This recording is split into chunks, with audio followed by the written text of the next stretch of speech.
साटलोटं गोष्ट लग्नाची भाग 38. दीपक, तुला बघितल्यावर मला सुद्धा असंच वाटलं. माझ्या आयुष्याचा जोडीदार मला तुझ्यासारखाच हवा होता. पण तू आधीच कोणाचा तरी झाला म्हणून मी माझ्या मनातल्या इच्छा मनातच ठेवल्या.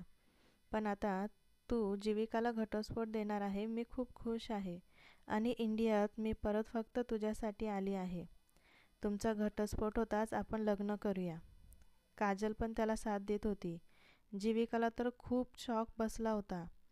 काजलला ती सगळ्यात जवळची मैत्रीण मानत होती आणि तीच आज तिच्या नवऱ्यासोबत रिलेशनशिपमध्ये होती. हे बघून तिला खूप वाईट वाटलं. वाह वाह वाह, ती टाळ्या वाजवत त्यांच्याजवळ आली. त्या दोघांनी असे एक्सप्रेशन केले जसं तिला इथे अचानक बघून त्यांना खूप मोठा धक्का बसला. जीविका, तू तू इथे?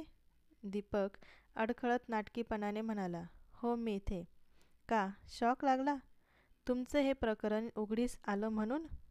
दीपक, मला वाटलं नव्हतं तू इतका चालाक असशील. खूप मोठ्या मोठ्या माझ्यावर प्रेम असल्याच्या गोष्टी करत होता. आता कुठे गेलं तुझं प्रेम? 2 दिवसात तर तू माझीच मैत्रीण पटवली. मानलं पाहिजे तुला. जीविका हसत टाळ्या वाजवत म्हणाली. आसपासचे लोक पण त्यांच्याकडे बघायला लागले. जीविकाचे फ्रेंड पण त्यांच्याकडे बघायला लागले. दीपकला दुसऱ्या मुलीसोबत बघून त्यांना पण शॉक लागला. जीविका, हळू बोल. आपण घरी नाही आहे. 4 चौघांमध्ये आवाज खाली ठेव. आपण बाहेर जाऊन बोलूया. दीपकने तिचा हात पकडला आणि तिला बाहेर घेऊन आला. काजल पण त्यांच्या मागे आली.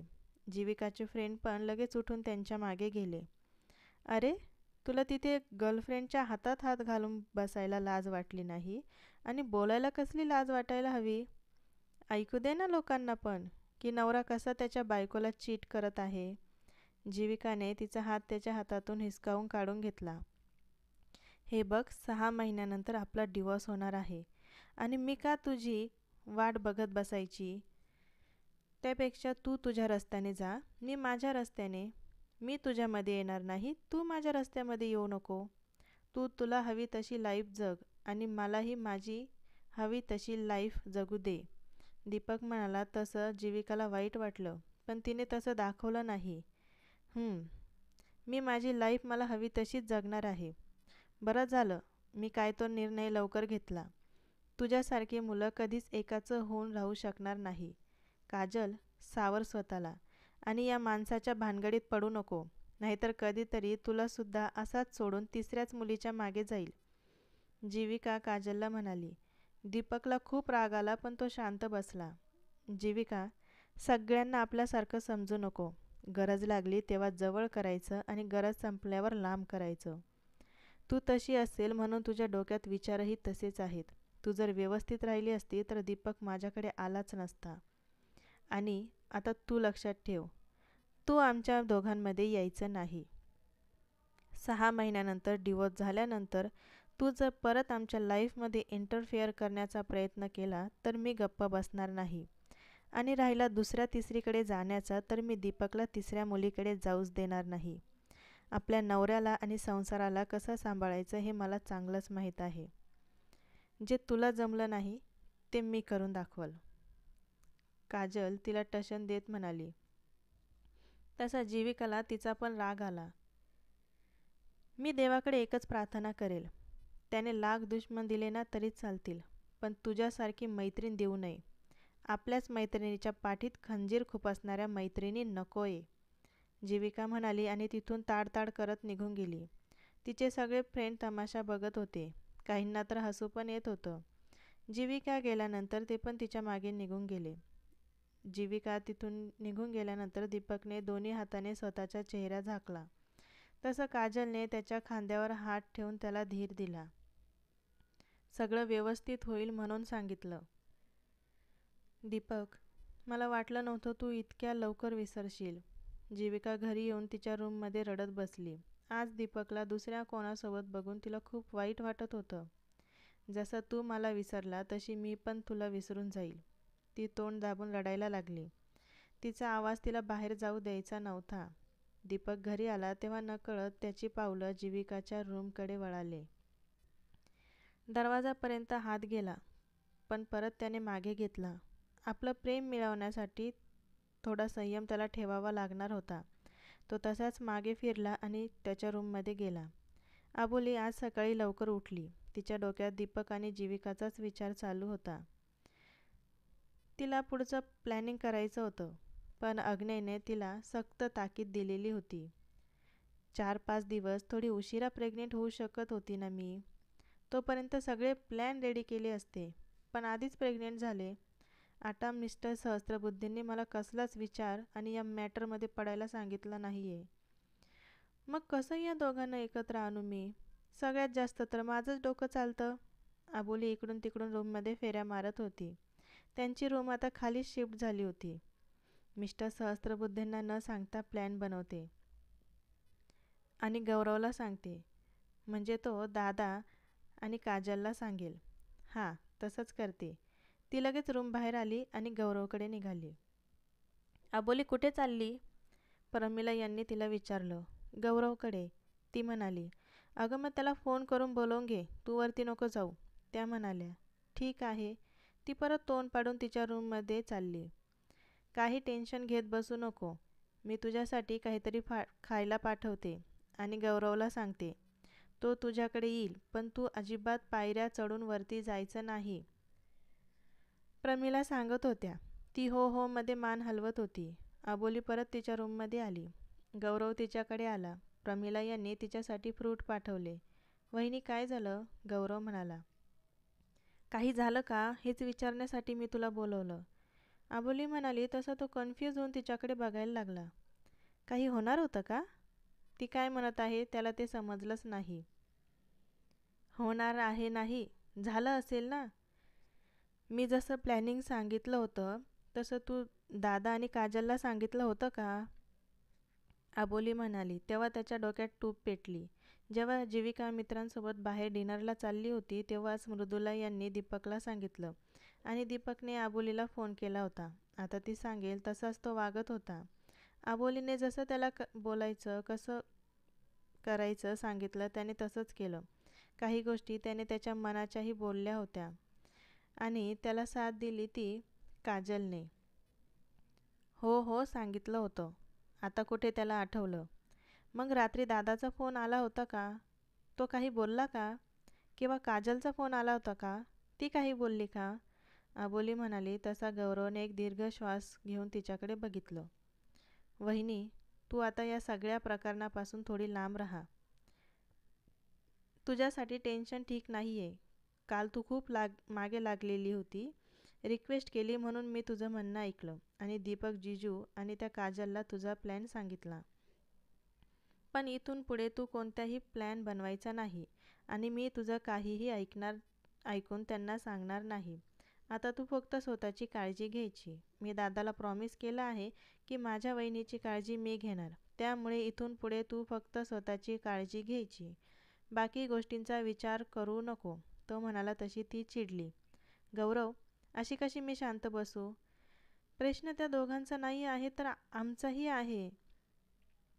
त्या दोघांना एकत्र आणण्यासाठी मी काहीही करायला तयार आहे. ते दोघं एकत्र आले तर सगळे प्रॉब्लेम सॉल्व्ह होतील. नाहीतर सिच्युएशन सगळी बिघडत चालेल. माझे डॅड पण माघार घेणार नाही. जर जीविका वहिनी दादाला डिवोर्स देऊन कायमची इथे आली तर मला कायमचं माहेरी जावं लागेल. अबोली रागात म्हणाली. रिलॅक्स, तू बस इथे. त्याने तिला सोफ्यावर बसवलं आणि तिच्यासाठी पाणी घेऊन आला. पाणी पी आणि डोकं थोडं थंड ठेव, तो म्हणाला आणि तिच्या बाजूला बसला. दादा आहे ना, तो सर्व ठीक करेल, गौरव म्हणाला. तुझ्या दादाला नाही जमणार ते. मलाच करावं लागेल. ते फक्त त्यांच्या बिझनेसमध्ये नंबर 1 आहे. पण इथे फॅमिली तर मलाच बघावी लागेल. बिझनेसमधलं त्यांना चांगलं जमेल, हे नाही जमणार, अबोली म्हणाली. मग काजल आहे ना, ती दादाला मदत करेल, गौरव म्हणाला. तसं तिने त्याच्याकडे बघितलं. ती थोडीफार मदत करेल, म्हणजे तुझ्या इतकी नाही. ती तुझ्या इतकी हुशार नाही आहे. आपलं असंच बोललो मी. तिची नजर बघून तो गडबडला. मी आहे ना, अबोली त्याच्याकडे बघून म्हणाली. तसं त्याला कळालं की इकडे त्याची वहिनी काजलला बघून जेलेस होते. हो आहे ना तू, पण सध्या तू जास्त विचार करण्याच्या सिच्युएशनमध्ये नाही आहे. म्हणून बोललो मी, कारण मला खरंच असं वाटतं की थोड्या दिवस तू या प्रकरणापासून लांब राहा. डॉक्टरांनी सांगितलं आहे ना, 3 महिने कसलंही टेन्शन घ्यायचं नाही आहे. तो तिला समजून सांगत होता. पण मी कुठं टेन्शन घेत आहे? मी अशा गोष्टी नॉर्मली हँडल करू शकते. ती म्हणाली तसं याने मनातच कपाळावर हात मारला. आता हिला कसं समजावून सांगू? दादा कसं सांभाळतो तू वहिनीला? तो मनातच म्हणाला. बरं, मला आत्ता महत्त्वाचं काम आहे, मी जाऊन येतो. आता तू आराम कर. दुपारच्या मेडिसिन घेतल्या का? नसेल घेतल्या, मी देतो. गौरवने विषय बदलला आणि तिच्या मेडिसिन घेऊन आला. घे पटकन आणि आराम कर. त्याने त्या मेडिसिन तिला दिल्या. आबोली त्याच्याकडे बघत होती. गौरव आता आपलं ऐकून घेणार नाही हे तिला समजलं. आबोलीने मेडिसिन घेतल्यानंतर गौरवने तिला झोपायला सांगितलं आणि रूमच्या बाहेर निघून गेला. कोणीच माझं ऐकत नाही, ती रागात म्हणाली आणि बेडवर येऊन झोपून घेतलं. माऊ प्रेग्नेंट आहे, दीपक म्हणाला. त्याच्यासाठी आणि मृदुलासाठी हा सुखद धक्का होता. माझी आबोली आई होणार आहे. मृदुला यांच्या डोळ्यात आनंदाश्रू आले. हो, मला रणजित यांनी सांगितलं.